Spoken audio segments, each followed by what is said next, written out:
안녕하세요. 테크 크리에이터 꾸란치 PD입니다. 국내에서 노트북은 얼마나 많이 팔릴까요? 시장조사기관 IDC 자료에 의하면 2020년 1년 동안 약 295만 대 노트북이 팔렸고 같은 기간 데스크탑은 약 232만 대가 팔렸습니다. 노트북이 우리 생각보다 더 많이 팔리고 있는데 과거에는 집이나 사무실 등에 고정된 데스크탑이 꼭 있어야 한다고 생각하는 사람들이 많았다면 요즘에는 꼭 들고 다니는 용도가 아니더라도 데스크탑 대신 노트북을 사용하는 인구가 많이 늘어났습니다. 평소에는 데스크탑 대신 사용하다가 가끔 장소를 옮겨야 할 때 노트북이 정말 유용하게 편하거든요. 그런데 데스크탑을 대신하는 것까지 생각해서 노트북을 구매하려고 하면 노트북의 성능, 디스플레이 크기, 무게 등 고민이 점점 많아지게 됩니다. 그래서 조금 무겁긴 하지만 데스크탑 대용으로 사용하기에 충분한 성능을 가진 노트북을 하나 가져왔습니다.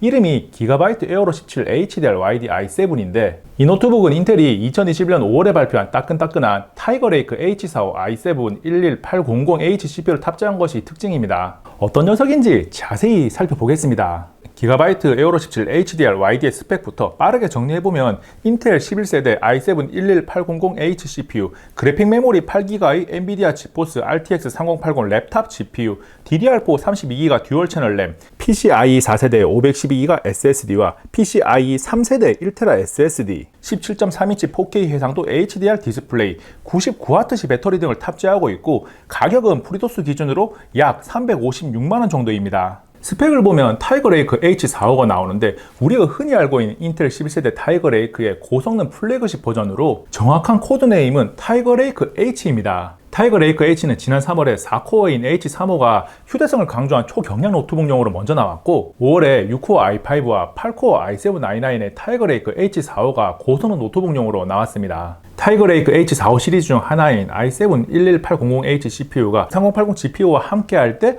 퍼포먼스와 발휘를 어떻게 되는지는 조금 뒤에 자세히 보여드리겠습니다. 먼저 생긴 모습은 상판 조금 위쪽으로 에어로 로고가 음각으로 들어가 있고 노트북 중에는 큰 17형이니까 밋밋함을 없애기 위해서 아래쪽에 패턴을 넣은 것 같습니다. 조금 묵직하지만 가장 현실적인 모습을 보여드리기 위해서 노트북 커버를 연 상태에서 열심히 돌리고 있습니다. 구구절절 설명하는 것보다 이렇게 한번 쭉 보는 게 훨씬 와닿을 겁니다. 에어로 17 HDR YD의 크기는 가로 39.6cm, 세로 27cm고 두께는 2.15cm입니다. 무게는 저울에 올려보면 2.752kg이 나오는데 전원 어댑터까지 다 올려보면 3.625kg이 나옵니다. 확실하게 묵직함을 가지고 있는 노트북으로 양손으로 들고 있어야 그나마 편안하게 들 수 있습니다. 그래서 휴대를 해서 이동하면서 사용하기에는 조금 불편하고 데스크탑 대용으로 한 곳에 놓고 사용하기에 괜찮은 거죠. 노트북을 뒤집어서 하판을 보면 발열 관리를 위한 통풍구가 정말 크게 자리 잡고 있고 사이버틱한 느낌이 나게 디자인에도 신경을 썼습니다. 하판을 열어보면 두 개의 쿨링팬과 히트 파이프가 가장 먼저 눈에 들어오고 가운데서 살짝 오른쪽에 두 개의 DDR4 램 슬롯이 있습니다.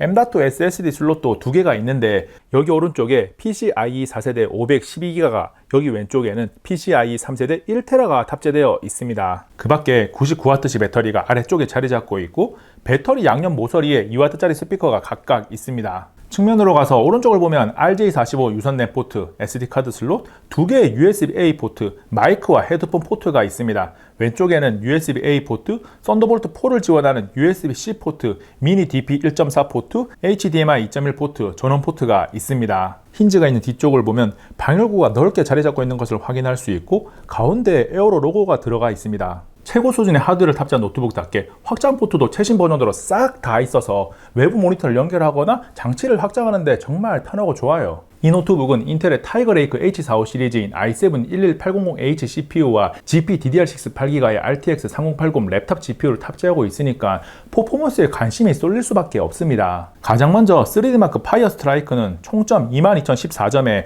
그래픽스 스코어 26307점, CPU 성능인 피직스 스코어 23379점이 나오고 타임스파이는 총점 9912점에 그래픽스 스코어 1083점, CPU 스코어 9044점이 나옵니다.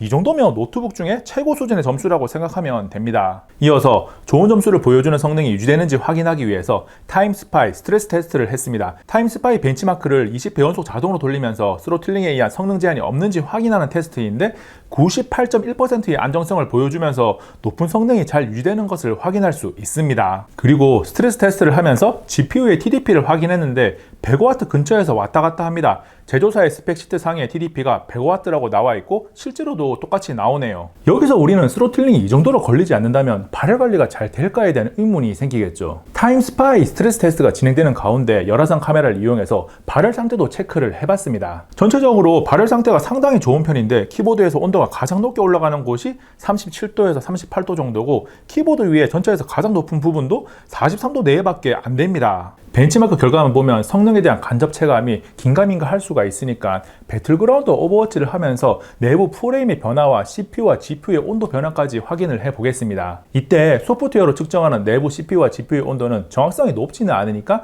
참고하는 정도로만 보시기 바랍니다. 오버워치는 4K 해상도의 최상 옵션으로 설정하고 노트북 펜 컨트롤을 최대로 하고 게임을 했습니다. 프레임이 100에서 120 사이를 왔다 갔다 하고 평균 프레임이 109에서 111fps, 하위 1%가 86에서 87fps가 나옵니다. CPU와 GPU의 온도는 70도 내외로 양호하게 유지되고 특이하게 GPU 파워가 90W 내외를 기록합니다. 게임을 켜고 처음 한두 판은 100W가 나오는데 게임 시간이 길어지면 90W 수준으로 조절되더라고요. 배틀그라운드는 4K 해상도의 울트라 옵션 렌더링 크기 100으로 설정하고 게임을 했습니다. 프레임이 70에서 80 사이를 왔다 갔다 하고 평균 프레임이 77fps, 하위 1%가 48fps를 기록했습니다. 이때 CPU와 GPU의 온도는 70도 내외입니다. 오버워치나 배틀그라운드 모두 4K 해상도임을 감안하면 프레임이 상당히 양호합니다. 이어서 울트라 옵션과 렌더링 크기 100 설정이 동일한 가운데 해상도만 FHD로 바꿔서 게임을 했습니다. 프레임이 130에서 150 사이를 왔다 갔다 하고 평균 프레임이 141fps, 하위 1%가 93에서 94fps를 기록했습니다. 배그는 게임 시간이 짧든 길든 GPU의 파워가 90에서 100W 사이를 조금 널뛰기를 하면서 왔다 갔다 합니다. GPU의 TDP가 벤치마크 시에는 100W가 나오지만 게임 시에는 90W가 나오는 것을 봐서 사용 환경에 따라서 달라질 수 있다는 것을 알 수 있습니다. 전체적으로 발열 관리가 잘 된다는 것은 쿨링팬이 열심히 돌기 때문일 텐데 팬 컨트롤을 최대로 설정하고 소음을 측정해보면 62에서 63dB 정도가 나오는데 소리를 직접 들어보세요. 팬이 최대로 돌 때 시끄럽기는 한데 내부 온도 변화에 따라서 팬 속도를 알아서 조절하는 AI 모드를 사용하면 무난하게 사용할 수 있고 게임을 하지 않을 때는 거의 소음 없이 사용할 수 있습니다. 게임을 할 때도 팬 컨트롤 자동 조절을 사용하면 계속 시끄러운 것은 아니고 팬이 돌았다가 멈췄다가를 반복합니다. 기가바이트 에어로 17 HDR YD-i7은 디스플레이도 훌륭합니다. 4K 해상도를 지원하는 17.3인치인데 배사 디스플레이 HDR 400 인증을 받았습니다. 색 재현율은 직접 측정해보면 어도비 RGB 100%를 만족하고 P3도 91%를 만족합니다. 그리고 엑스라이트 팩토리 교정과 팬톤 인증도 거쳐서 색 표현은 충분히 우수해서 그래픽 작업용이나 영상 편집을 위해 쾌적하게 사용할 수 있는 수준입니다. 지금 보고 있는 이 영상을 100% 이 노트북으로 편집을 했는데 퍼포먼스 면에서나 디스플레이 성능 면에서나 매우 만족스럽게 작업을 했습니다. 화면 밝기도 측정해보면 스펙상 최고 500니트인데 100% 상태에서 520니트가 나오고 75% 상태에서 281니트를 기록합니다. 화면 밝기 역시 충분합니다. 대화면 노트북들이 베젤을 별로 신경 쓰지 않는 경우가 가끔 있는데 이 노트북은 상단과 좌우 베젤이 거의 비슷한 수준으로 균일하게 적용되었습니다. 그래서 보통 상단에 있는 웹캠이 디스플레이 아래쪽으로 탑재되어 있습니다. 이 노트북을 사용하다 보니까 함부로 접근하기 힘든 가격을 제외하고 모든 것이 다 만족스러웠는데 아쉬운 점이 하나 있다면 바로 키보드입니다. 타이핑을 해보면 타건감은 좋은 키보드를 이야기할 때 나오는 표현인 쫀득하다라는 말이 절로 나올 만큼 훌륭합니다. 그런데 키의 크기가 다른 노트북들에 비해서 약간 작은 편이라서 손가락이 굵은 분들은 아쉬움이 느껴질 수 있습니다. 그래서 손가락이 가는 안에는 키보드에서 모든 것이 다 좋다고 하는데